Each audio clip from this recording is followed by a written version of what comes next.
अच्छा जी, जो हमारा नेक्स्ट टॉपिक है वो है पॉलीमराइजेशन। पॉलीमराइजेशन में आपके पास मैंने पहले भी शायद आपको बताया था, पॉली मीन ज़्यादा।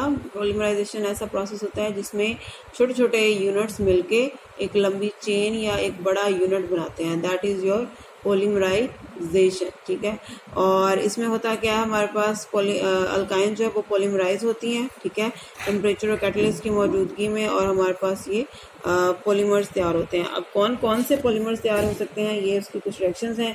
फर्स्ट जो रिएक्शन है वो आपके पास है conversion of acetylene to divinyl acetylene. ठीक है, एसिटाइलिन के मतलब कि ये वाला कंपाउंड, ठीक है, अल्काइन को, ठीक है, जो पहला मेंबर है अल्काइन का वो एसिटाइलिन ही है। इसको इथाइन भी बोलते हैं, ईथाइन, ई से ETHY, और इसको एसिटाइलिन भी बोलते हैं। सही है, एसिटाइलिन जब आपस में एसिटाइलिन से ही मिलेंगे, याद रखें मोनोमर्स अक्सर जो है एक जैसे भी होते हैं जो मिलके पॉलीमर बनाते हैं, और मुख्तलिफ डिफरेंट भी हो सकते हैं एक दूसरे से। ठीक है, तो ये ज़रूरी नहीं है एक जैसा ही मोनोमर हो। तो इथाइन और ये इथाइन या एसिटाइलिन और ये एसिटाइलिन जब कॉपर क्लोराइड और क्यूप्रस क्लोराइड और अमोनियम क्लोराइड की मौजूदगी, कैटलिस्ट हैं ये, जब ये रिएक्ट करेंगे तो हमारे पास जो रिएक्शन होगा उसमें ये क्या होगा, दोनों आपस में जुड़ जाएंगे। जुड़ेंगे किस तरह कि ये कार्बन और ये कार्बन आपस में जुड़ेंगे। अब जुड़ना इस तरह है इन्होंने कि कार्बन के बॉन्ड्स जो हैं वो पूरे हो जाएं। ठीक है, तो होता यह है कि ये एक हाइड्रोजन जो है, या ये वाली हाइड्रोजन समझ लें, तो ये इसके पास चली जाती है और ये कार्बन इस वाले के साथ जुड़ जाती है, और इस तरह आपके पास बॉन्ड सारे पूरे हो जाते हैं, 4 कार्बन के भी और हाइड्रोजन का एक। ठीक है, ध्यान से चेक कर लें। तो ये जो बना आपके पास, this is your vinyl acetylene. Vinyl acetylene इसलिए बोला कि ये जो ग्रुप होता है इसको हम विनाइल ग्रुप बोलते हैं। सही है, CH2 double bond CH bond होना ज़रूरी है। ये आपके पास विनाइल ग्रुप होता है, और ये एसिटाइलिन है, इसके साथ ये जुड़ा है आके, तो विनाइल एसिटाइलिन हो गया। सही हो गया। अच्छा, उसके बाद हमारे पास क्योंकि पॉलीमर बनाना है तो लंबा रिएक्शन चलेगा। एसिटाइलिन जो है आपके पास, जब वो कहता है विनाइल एसिटाइलिन जब एक और इथाइन या एसिटाइलिन से रिएक्ट करती है इसी कैटलिस्ट की मौजूदगी में, तो वो आपके पास डाइविनाइल एसिटाइलिन बनता है। डाइविनाइल मतलब साइडों पे दोनों जुड़ गए आके, दरमियान में ट्रिपल बॉन्ड। ठीक हो गया।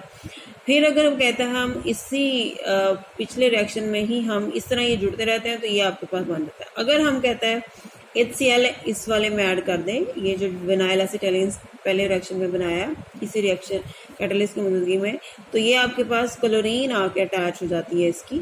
सही है, और ये जो चीज़ आपके पास बन जाती है दैट इज योर क्लोरोप्रीन। क्या चीज़ है? क्लोरोप्रीन। ठीक है, ये क्लोरोप्रीन जो होती है, मतलब कि ये सारा अब आपस में एक दूसरे के साथ जब जुड़ता है, ये मोनोमर तैयार हो गया आपका।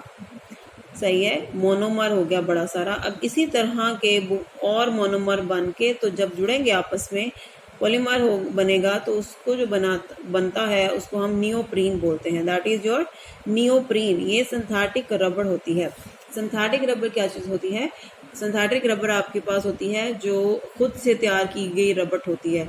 जो ये टायर्स बनते हैं, प्लास्टिक की जो ट्यूबें बनती हैं आपके पास, जो गाड़ियों के टायर वगैरह होते हैं, काले रंग के भी, दूसरे भी, और भी जो भी जहाँ पे रबड़ या यूज़ होते हैं, रबड़ की चीज़ें होती हैं, ये जो रबड़ होती है ये आपके पास सिंथेटिक रबड़ होती है, इसको हम नियोप्रीन बोलते हैं, और ये इस तरह तैयार होती है।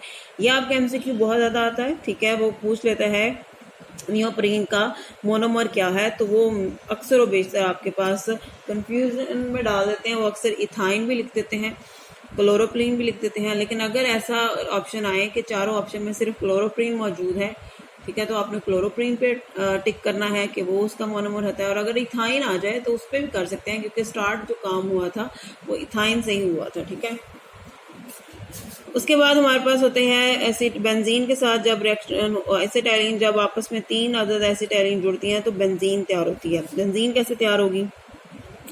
ये एक एसिटाइलिन है, ये एक एसिटाइलिन है, ये एक एसिटाइलिन, हमने इनको मतलब ऐसे होती है ना, ये सॉरी ट्रिपल बॉन्ड, और ये इसको हमने ज़रा खोल के लिख दिया। अब होगा ये कि ये जो बॉन्ड है इसका एक, तीनों नहीं एक, ये उठ के इस कार्बन के साथ जाके जुड़ेगा। ये जो बॉन्ड है एक, ये इसके इस कार्बन के साथ जुड़ेगा, और ये इनका जो एक है ये इनकी कार्बन के साथ। क्या होगा कि एक तरह से आपके पास जुड़ के उन्होंने बंद शक्ल बना दी 300 डिग्री टेम्परेचर और कॉपर की मौजूदगी, कॉपर ट्यूब के ज़रिए, और ये आपके पास बन गई बेंजीन। ठीक है, एरोमेटिक का बेंजीन बन गई, और ये असल में स्ट्रक्चर बना है इस तरह।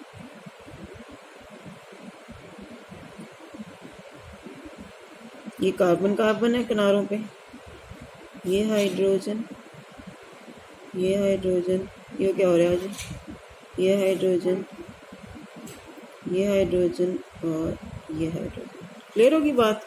तो ये आपकी बेंजीन, मतलब कि एसिटाइलिन जब 3 अदर जुड़ती हैं तो बेंजीन तैयार होती है। इंपॉर्टेंट रिएक्शन है ये भी पॉलीमराइजेशन ही है।